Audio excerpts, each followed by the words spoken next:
I did hear one thing about hustle and grind, and I mentioned this in another episode about everybody thinks hustle and grinding is the way to success, when oftentimes, yes, you have to take action, but there's still so much power in also being a state of flow. There's so much power in being a little bit more, I want to say softer, right? Yeah. But it doesn't have to be so constant in your masculine energy. Sure. Have you seen that shift coming from such a really strong masculine background in construction and all that? Have you seen yourself personally shift into a different state of being in business specifically? Very much so. Very much so. I think part of, I've talked on my podcast about the going and doing ayahuasca a couple of years ago. And in doing that, that was a game changer for me for all sorts of things. Definitely balancing the masculine and feminine energy was a big part of that. Also, just work on your ego, right? A lot of people, all of us have egos that, can get out of check very easily. Being able to have those things in check and being able to just not feel like I needed to be the one that controls everything, right? That's part of the surrender for me, and being able to just flow. So specifically in the new business that I started this past year, really understanding that whatever is supposed to come in my path is going to come in my path. And it's not about me. I'm a conduit, and I'm literally just supposed to be put in people's paths for whatever reason that is, to be able to sit back and allow those things to happen for me. Definitely from the feminine energy, because the old Anne would be, all right, let's make it happen. Let's, blah, blah, blah, blah, blah. So I think specifically in the last 2 years as it relates to that, I've really been able to kind of lean into that flow. It's scary. That's the whole, you have no idea. You're not in control. Realize that, My friend Belinda calls it mad ass faith. She's like, damn girl, you've got mad ass faith, because it's just, I know because I am so in tune with who I am as a person and with the universe, that when something happens, when there's a whisper, when there's a knock, when there's whatever, I'm listening, and I don't question. I just go, right? You don't see fear. You don't see faith. You get to choose which one to believe in. I just go, because I truly believe that I'm where I'm supposed to be right now, and that the universe, God, creator, whatever you call it, will absolutely put me wherever I'm supposed to be of the highest use for him. I love this part. Okay, so I'm obsessed with really tapping into your intuition and going with your quote unquote gut, right? Yeah. Which I always think like our inner compass, our inner guidance system is always available if we allow it to be so. Yes. It's different for everybody, but I'd love to hear your perspective. What does it feel like for you when it's a yes or it's a heck no? Like, what does that feel like? For people who aren't quite, I mean, for you and I, it's just a daily practice, and it's how we live our lives. Sure. But for those that are listening or watching that are just like, I don't know, like, how do I really listen to myself and get out of my monkey mind and into my soul center? Yeah. Well, when it's a no, for sure, I think it almost feels like you could almost just feel your body, like you're molecularly kind of closing up a little bit. I don't know how to explain that, but it literally just kind of feels like, if something doesn't feel right. So it's a physical, it's a physical, it's just like, that. And I don't even question it. I don't even have to know like why, or let me explore something a little more. It's like, I have that feeling, and there's not. If it's a hell yes, right? I'm either one or the other. I don't really have like a maybe. It's either a full body yes or an absolutely not. But if it is the full body yes, it literally feels like it's almost in my center, where it's almost like hot tea feels good to me, right? Like when you have, I don't know, I'm an old lady now. I used to drink and party, and now I'm like, oh my God, a cup of hot tea on the couch with my, not an old lady. I know, but it just makes calling me an old lady. I'm sorry. An old lady. Birthday twin. I'm so sorry. Hello. We are young, and I'm just into different things than I ever was in my 30s, right? But but like if you enjoy hot tea or something that you enjoy, that feels good to me, right? To have like a nice cup of hot tea. That's what that feels like, but like in your center, in the center, in your essence. I don't know if that makes sense. That's just the only way that I can describe that, is literally like a cup of hot tea for your essence. Ooh, I've never heard a cup of hot tea, but that's the feeling it does feel for me too. Yeah. It's a warm sensation that's just like, this feels good. Yeah. And not feels good in my mind, but feels good in my soul. And you're knowing. Absolutely. Yes, it's literally just, Well, speaking of intuition, let's do fear versus intuition. Okay. So what's a decision you have made in your life that terrified you, but ended up being the best move of your entire life? The ayahuasca thing, for sure. Really? Yeah. Because for me, it was down in Costa Rica. I had not ever traveled internationally by myself. It was a get your big girl panties on, girls, we're going, you know. And there was a lot of stuff that went into that, where I was at a hotel that I didn't feel safe at the first night before the actual time started. I was in a position where the flight down there was not amazing. There was just a lot of different things that kind of led into that, but I really knew that there was something that was blocked for me.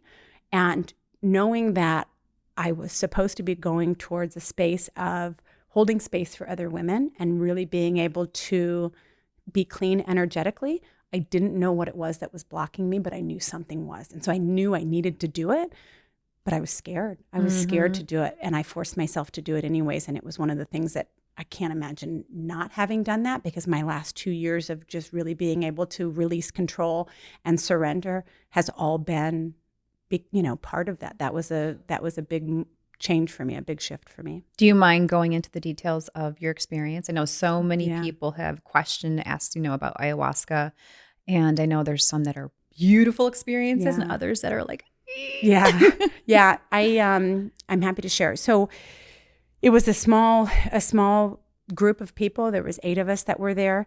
It was where we were supposed to do 3 evenings of ayahuasca experience, and in getting down there and immediately started working on things that I didn't realize, just by talking to other people and things that would trigger me and pull out different gross stuff from my past that I didn't know why I was going down there. I just knew I needed to go down there. We did the first evening, and I am a cannonballer, as some of you know. I'm all in. And so, it was like, okay, we're going to offer a couple of different cups. You can just have 1 cup, or you can have multiple cups. And I had 3 cups. Everyone else had 1. Give me the mother load. Exactly. I'm like, I came all this way. Let's figure it out. But it was interesting, because what was revealed to me during that time was really kind of I saw my first husband's face clear as day. And I hadn't really processed any of the trauma associated with that. So I had been with my first husband from 15 to 24. He was a very emotionally and mentally abusive guy. And 15 to 24 for a woman is some pretty important years. And so there was a lot of garbage that went into that. He was abusive to the girls. There was a lot of just awful things that came into that I never processed. That was done. He's out of the way. Move. That's part of just being in survival mode all the time. But when that came to me, the shaman was there. There was another lovely, what I'll call the angel, that was there. And they pulled this, what felt like slimy octopus, out of the top of my head, is the best way that I can describe that during this first ceremony. Like a Reiki kind of energetic pull? Yes. Yeah. So after I realized it was him, it was like this Price is Right type of wheel that was rolling through my mind, and it stopped on his face, and I was just like, what the hell is going on? And it started going down a bunch of different traumatic things that had happened during my time with him, and I almost felt like I was up on the ceiling witnessing young Anne with this stuff happening, being 15 years old, being 16 years old, with things that should never happen to girls. And I just remember crying a little bit during that. And as I was just kind of continuing through our relationship with some of the really traumatic things and releasing that from my body, I felt like there was a point that almost, again, words don't really, this is the words that I use because it's the best that I have to describe it, but felt like kind of somebody with the head of an octopus at the top of my head that was just pulling the tentacles out from all throughout my body, from my toes, from my feet, up my legs and in my hands. And after I felt like it got all the way out, I just went limp. I was laying down anyways, but just literally went limp, like I was so exhausted. And I opened my eyes and I looked up, and the shaman was there with the feather and the smoke. And there was this beautiful woman in white that had been in the ceremony space but hadn't spoken, and she was singing. And I could not believe what that experience was for me. But just being able to have that open for me, to know that there was work that needed to happen, but also that kind of, on a molecular level, I feel like that extracted that from who I was. I've never been more grateful. I didn't have any idea that I needed to go back and do the work from that, because again, with the masculine energy, I'm fine, I'm strong, I've got this, it's fine, I can go through all of these things. If I put my daughters in the 15-year-old girl or the 16-year-old girl, I would go kill somebody for doing stuff like that. So how would I possibly think that the 16-year-old Anne is fine to handle all the things, right? Like, that's outrageous. So to be able to do that and have that brought to my front door, it was very powerful. It was very powerful. It sounds like it. Yeah. What was the difference between that and the Bufo ceremony? We don't need to go to specifics on where that was and stuff, but as far as like your experience of just the two different ceremonies. The ayahuasca for me was definitely, it's a longer experience. It's like 6 hours that you're there doing that for the, for that time. It was, I'm going there to do work. The Bufo was different for me in that I wanted to have more balance in my masculine and feminine energy, because I feel like there's definitely reasons that should be balanced a little bit more than just, the way that I am. Not that there's anything wrong with that, but the Bufo was much quicker and also much more powerful in a way that's like, this is going to sound crazy. I think I found my innocence out there. Like, I feel like I lost the innocence of my childhood, at 8 years old, from different stuff that happened to me. And I literally felt like it connected out there. And since doing that, continuing to do that work as well has been so powerful, because you don't just use these tools as, okay, great, I went and did ayahuasca. It's, okay, great, that unlocked something for me. Now where am I going to take that for what is the work, right? I have a whole journal that's dedicated to my first husband, so that when anything comes up, I'm able to just really release that and understand that he's not the villain in my story, right? He was just a broken man, So yes, those things happened. Yes, he was blah, blah, blah, blah, blah. Now that I'm smarter and older and wiser and all of the things, I can look back and see what happened from his childhood and how that affected him. So the Bufo was more, it felt like it lasted about 2 seconds, but apparently about 30 minutes. And it was, you're just out in the cosmos. I mean, you are here 1 second, and then you are connected with the cosmic fabric in a way that is just like the coolest experience ever. And to come back and really feel like, I cried and I giggled and all of the things, but I just feel like it really healed something inside of me that I appreciate. I am so grateful for you sharing that. And I love hearing that you made such a powerful point of, and I cannot drive this home enough for people listening and watching, is these medicines, these ceremonies serve as a beautiful sacred experience to open up, release, but open up that next wave of personal evolution and self-discovery, and not to be used as just escapism to where, let's go to the next ceremony. That's where I'm going to get the next, answer and hit, or let's do this. This is where it's going to come from. And it's not talked about enough that these are wonderful opportunities, beautiful experiences that we can tap into, yet then doing the real work, integrating it into our daily lives, where we don't have to become reliant for that next ceremony hit. Right. And those are just part of the tool that goes into it. And like you said, the work that is surrounding that and the work that leads to, that's where the rubber meets the road. And you have to be willing to do that. But it's amazing to me, because I look at people that are so invested in putting all of this time and energy into all of these other things, but not into themselves. It's like, go all in on you. That's where everything opens up. I believe that, right? You can try to work and slam through a job that you hate or you don't love, or you can, put all of this energy and effort into anything, pick whatever it is. Go all in on you and watch as that just kind of opens up your entire life. Because my life is completely different than it was before. Completely different. Yeah. Well, and it's going to mirror back, right? Everything in life is going to mirror back to where you're at. Absolutely. I mean, that's the best thing of it, is that we're in this school, this curriculum, if you will, day to day, just learning as we go. And it's just so fun to see, in a way, because I think you and I shared this too. I always say, like, the world is just a playground. Yeah. Like, we are here literally in school on a playground, learning from it all. And we have the opportunity, we have the choice, we have it all to recreate a whole different experience if we choose so. You get to. It's just there for you. Right. That's a real thing. And I don't think a lot of people understand that. No. They look at you, they look at me, they look at other people, and they think there's something else. There must be something else. It's like, no, you get to just choose that. Is there work associated with it? Absolutely. Does it feel like garbage sometimes? Absolutely. A lot of times the work is not like, yay, I'm going to go like journal, or I'm going to go blah, blah, blah, blah, blah. But what I will tell you is that I have never once felt like it wasn't worth it. Ever once.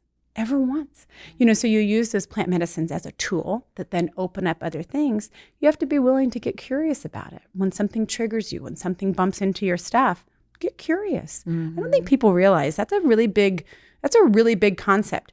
Your triggers, you're supposed to fix that shit. Yeah. I'm not supposed to, as somebody that's in your life, manage your triggers or manage my own triggers. I don't want to manage my own. I sure as hell can't remember what your triggers are, right? Fix your shit. Yeah, I agree with you. Is this bad to even say? I feel like I don't even have the patience to be around people who can't take ownership for their own shit. I agree with you. Like that's where I'm at right now. Agreed. Because I take ownership all the time. Absolutely. Like it's not you, it's me. Yeah. Thank you for showing me X, Y, and Z. Yes. Let me go to work and let me do my thing, or let me go take a hike and just kind of sit with myself. Why do you think most, I mean, I know the answer, but I'd love to hear your answer. Why do you think most people have such a hard time just taking full and complete ownership of where they are currently at in their life? I think people are scared to look in the mirror. Like really look in the mirror, right? They're afraid what they'll find. I found lots of stuff I wasn't proud of, right? I was doing things that I wasn't proud of. I was all of that. But when you look in the mirror, when you're willing to own your part, I was never a big AA person when I got sober. But I will say that I think everyone should have to do a 12-step program because it's a beautiful thing, because a big part of that is, what is your part? Because so many people make excuses and say, well, this happened to me and this happened to me and this happened to me. What is your part? Well, I don't have a part. Sure you do. In literally everything. Even terrible things that you don't think, how could that be that I have a part in that? No, you have a part in everything.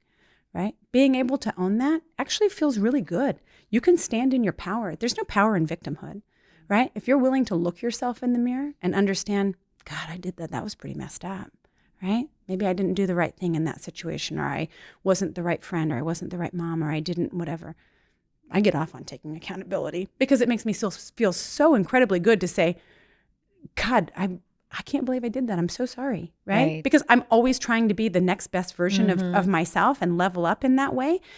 I want to be the first one that takes accountability. If I feel like I was out of line in any way, I'm the first person to say like, oh my God, I'm so sorry. Let me learn from that. Let me learn from my relationships with people. Let me learn from my interactions from people. I think, again, people's egos get in the way where they just think that they don't need to look in the mirror. Their shit doesn't stink and they don't need to take accountability for stuff. We all do. And if we all did that more, God, what amazing place to say. I know, exactly. Wouldn't that be incredible if someone led with, oh my God, what was my part in that? I'm so sorry.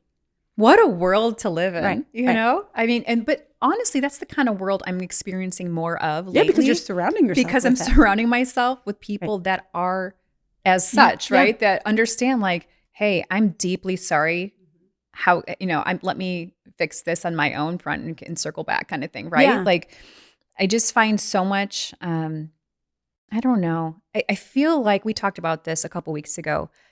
In a space right now, in current space and time, wanting just to go deeper with people. Absolutely. Not wanting surface level conversations, relationships. And I want that in all areas of my life, like professionally and personally. Agreed. And I just feel like this is the scary part of it. Like all the familiar, it's kind of trickling away because now it's bringing about this whole new wave of humans in my life that are like, wow, this is what I prayed for. This is what I am operating on, embodying. And it's all coming together. But it's also while it's so exciting, it's kind of, I think, uncomfortable. Yeah. Right? Well, because also people that have been in your life that maybe aren't going to be in your life, understanding that people are in your life for a season maybe, correct. Right? And some people, it's like, I can't imagine not having that person in my life because those are people that have been around for a long time.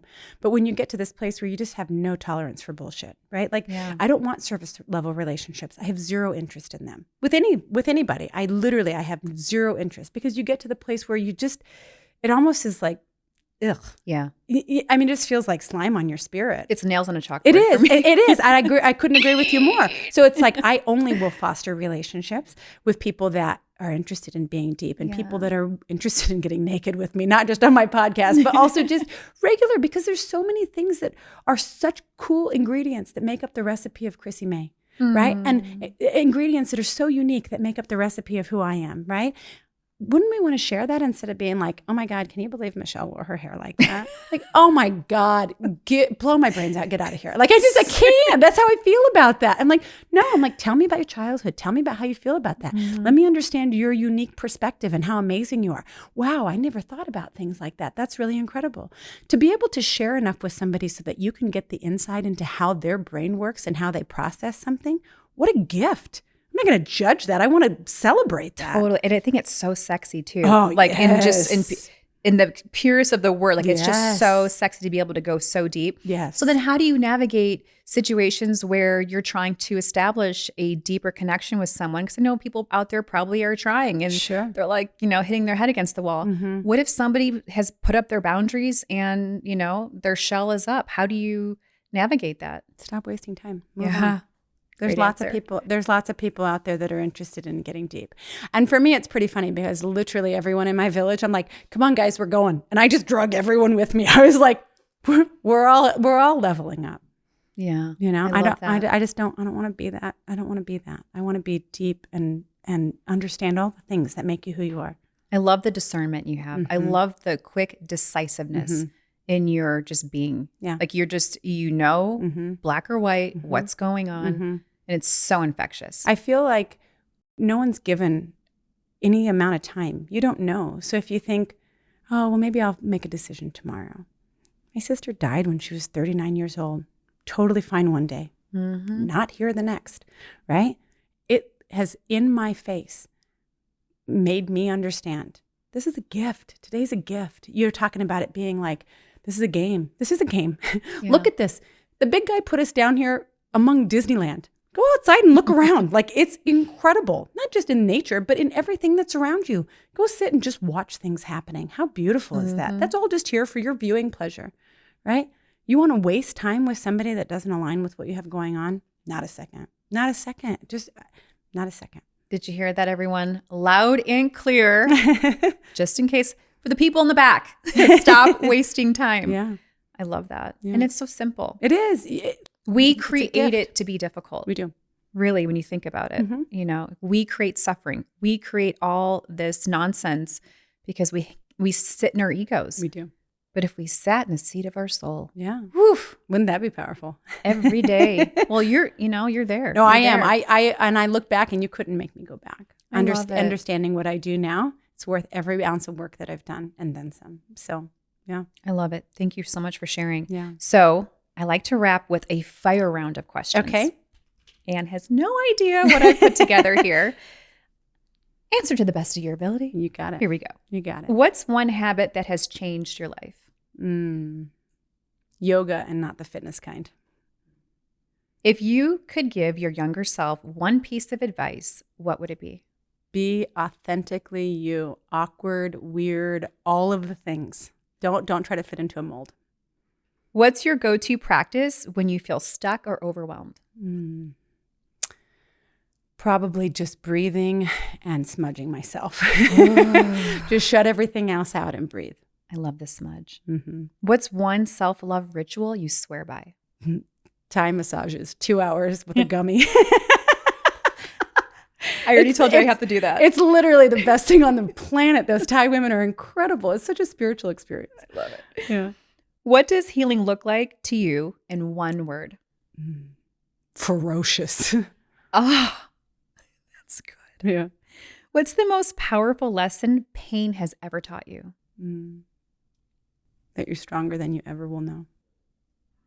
What's your favorite affirmation or mantra? You're a bad bitch. I wouldn't expect anything else from you.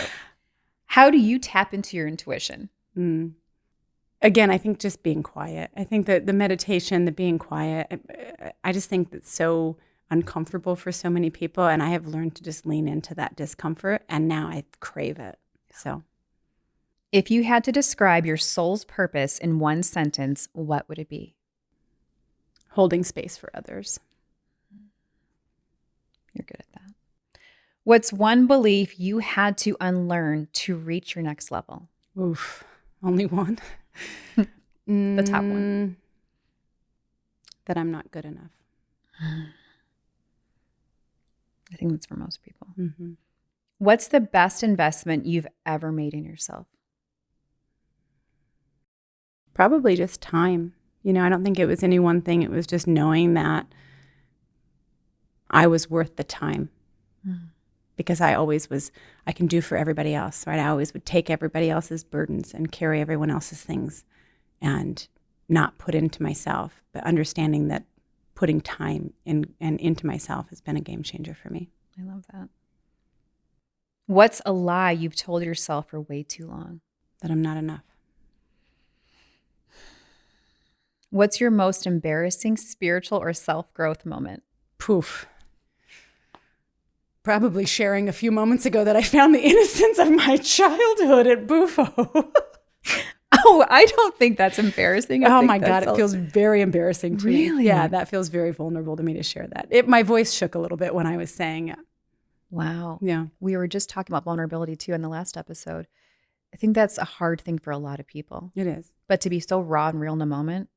I force myself to do it because, again, I think there's people out there that will listen that will say, okay, right? It's hard for me to say the things that I say. This isn't a comfortable thing, not only here, but in my own podcast. And yes, of course, I do all the things, but just to be willing to say the things that I really feel instead of trying to sugarcoat it to make certain that it reads right or that it lends to my brand. I don't have a brand. I don't know what the hell that even means. We already talked about the masculine energy thing. I'm just doing what the universe is telling me to do. So what comes to my head comes out of my mouth and you get what you get. And I can 100% vouch for that. Yeah. Like Anne doesn't even know how to work Instagram. No. Let's be honest here. She has a team that does that for her. Thank God for other people. You're my hero. My goal for this year, we'll share in a couple seconds here. Have you ever received an intuitive nudge, ignored it, and then instantly regretted it? No. Have you ever had a spiritual meltdown in the most inconvenient place? I don't think so. I normally have them in my car where people around me are probably looking going, what the hell is this wackadoo doing? You keep it safe. Yeah. What's one thing entrepreneurs waste too much time on? Thinking. They overthink. They don't mind fuck yourself. If you know it, just go. Just go. Trust in yourself. That's good. Yeah. If you had 30 seconds to inspire the world, what would you say? I think just be yourself. Be yourself. Trust yourself. Don't get twisted up in the noise. Everybody gets twisted up in the noise, right? Like you said, we cause our own suffering. You get to choose. You get to choose. There's this stupid signs that say choose happy. You get to choose. Happy isn't about money or success, or you get to choose to be happy wherever you are right now. We all have everything that we need. Go ahead and choose that and go that direction. I think that's everything. And put yourself around great human beings like yourself. Yeah, absolutely. I'm telling you, it changes the game. It does. You're absolutely right. In a big and bold way. You're absolutely right. I appreciate you so much. Yeah, thank you. So much. I want to sign off with a little bit more information on FJ. So I want to have Anne talk more about it. It's a company that she's created, and I just find so much benefit. I'm going to be, obviously working with you. Yeah. And I just know there's so many people on this podcast that listen to this podcast that could really benefit as well. So that's the reason why I want to kind of shine the light on what you do. If you could briefly describe that. Yeah, no, absolutely. I appreciate it. So FJ is a company that I started this past year that handles logistics for small businesses. And it's very individualized based on whatever the small business is. But basically, it's everything outside of the service or widget that you do in your small business. So a lot of people start small businesses and have no idea that there's all of these licensing, registration, accounting, payroll, human resources, benefits, all of these different things that go into it. And all they want to do is whatever their service or widget is. Well, FJ handles all of the rest of that. So any combination of it, a company can come to me and say, I'm going to handle my service or widget. I literally want you to handle everything else. We've got you. You can come and say, I don't have anybody that handles our accounting and I just need accounting support. No problems. It can be, we need website and social media support. no problems. We've got you. I have somebody that does IT stuff so that, for small businesses, that's hard because who do you call, right? Geek Squad is not the right choice. But Right. Somebody that can come handle that for you or be able to answer questions. And it's somebody that's here locally that understands small businesses and the softwares that we use. So really being able to support small businesses. If you're stuck on ideas or consulting, or you need somebody that can be your cheerleader in that situation. A lot of times small businesses are one person that started something and they don't have anybody besides their aunt or their mom to kind of run things by. And all of those people are going to do is tell you like, good job, you're doing great. But they don't know anything about business or what you're doing. We can help you with that. So we're very solutions oriented. And just the years of all of the different industries that I've been in and just being scrappy and very solutions oriented, we're able to help a lot of different people. And it's been so rewarding. Again, it was one of those things that the universe kind of tapped me on the shoulder and said, you're doing this. I said, you got it. And I have been having fun with my team and I this whole entire time. So, yeah. And you're the girl to align with. I'm telling you, Anne will figure it out. Yeah, I don't mess around. No, she doesn't. If you have not figured out yet in this first hour. Exactly. No, I'm looking forward to working with you as well. I mean, and it's not just that. It's also, she can help you build a team. Yeah. Find an executive assistant. Like there's so many benefits. So definitely reach out. And we're going to have all this information in the show notes. So I got you. It's a click away in the show notes. I'll have her website. I'll have her Instagram. I'll have her podcast. So just get connected in the show notes with Anne Karber. Awesome. Thank you again. Thank you, Chrissy. I love you and appreciate you. Love you too. Thank you.